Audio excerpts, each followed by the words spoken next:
یہ بات بہت سوچ رہی تھی کہ جب بھی میں پہلے اپنی زندگی میں یہ والی دعا دیکھتی تھی نا، اللہم انی مسنی الضر، تو میں ہمیشہ یہ سوچتی تھی کہ یہ دعا کیسے ہو سکتی ہے کہ اللہ تعالیٰ سے آپ کہہ رہے ہیں کہ مجھے تکلیف ہوئی ہے، لیکن جب میری آنکھ کھلی تو میں پھر نہیں سکتی تھی، موو نہیں کر سکتی تھی، اتنی ساری ٹیوبس تھی.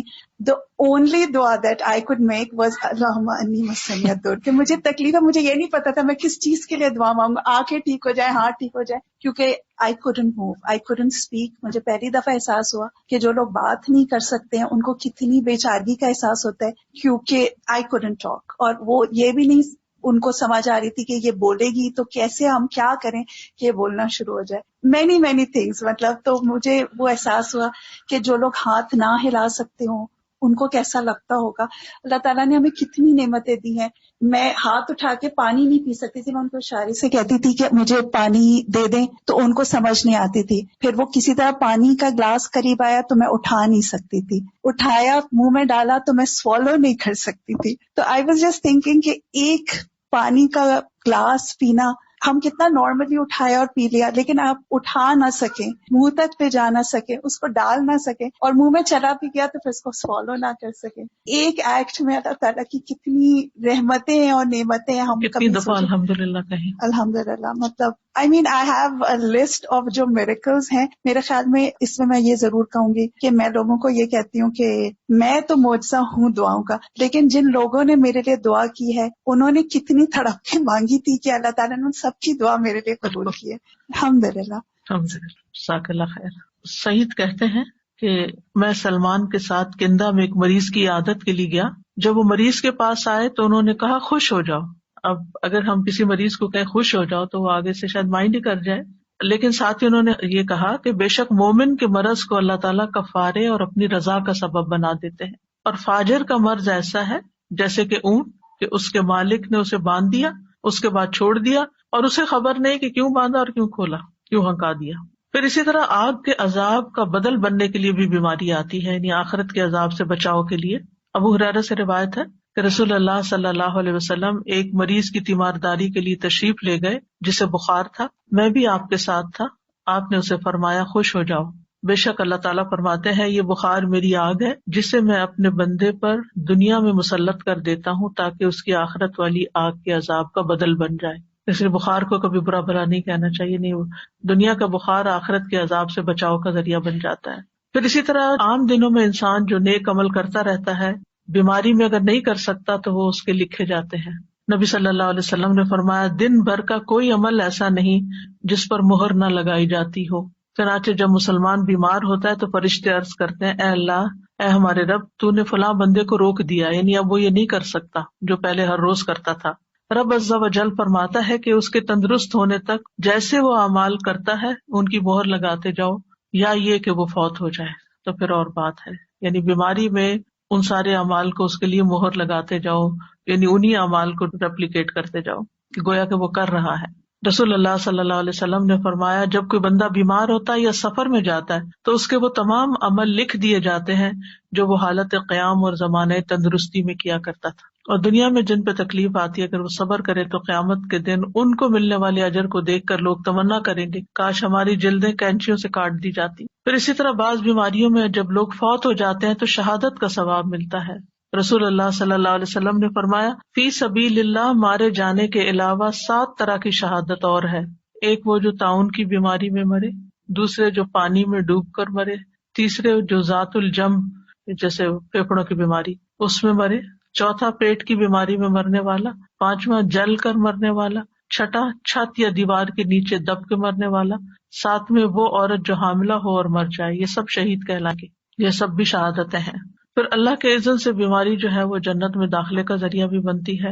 اور اس میں وہ خاتون جس کو مرگی کا دورہ پڑتا تھا اور اس نے دعا کے لیے کہا تو آپ نے فرمایا اگر تم چاہو تو صبر کرو، تمہارے لیے جنت ہے، اور چاہو تو میں تمہارے لیے دعا کر دوں کہ اللہ تمہیں صحت اور عافیت دے دے. تو اس نے کہا کہ میں صبر کروں گی لیکن میرا سطر کھل جاتا ہے. تو آپ دعا کریں کہ میں جب بے ہوش ہوں تو پھر میرا سطر نہ کھلے، تو آپ نے اس کے لیے دعا کر دی. آج کے لیے اتنا ہی کافی ہے، انشاءاللہ تعالی باقی کل سیکھو کنٹینیو کریں گے. جزاکم اللہ خیرا وآخر دعوانا ان الحمد للہ رب العالمین. سبحانک اللہم وبحمدک اشہد ان لا الہ الا انت استغفرک واتوب الیک. السلام علیکم ورحمۃ اللہ وبرکاتہ.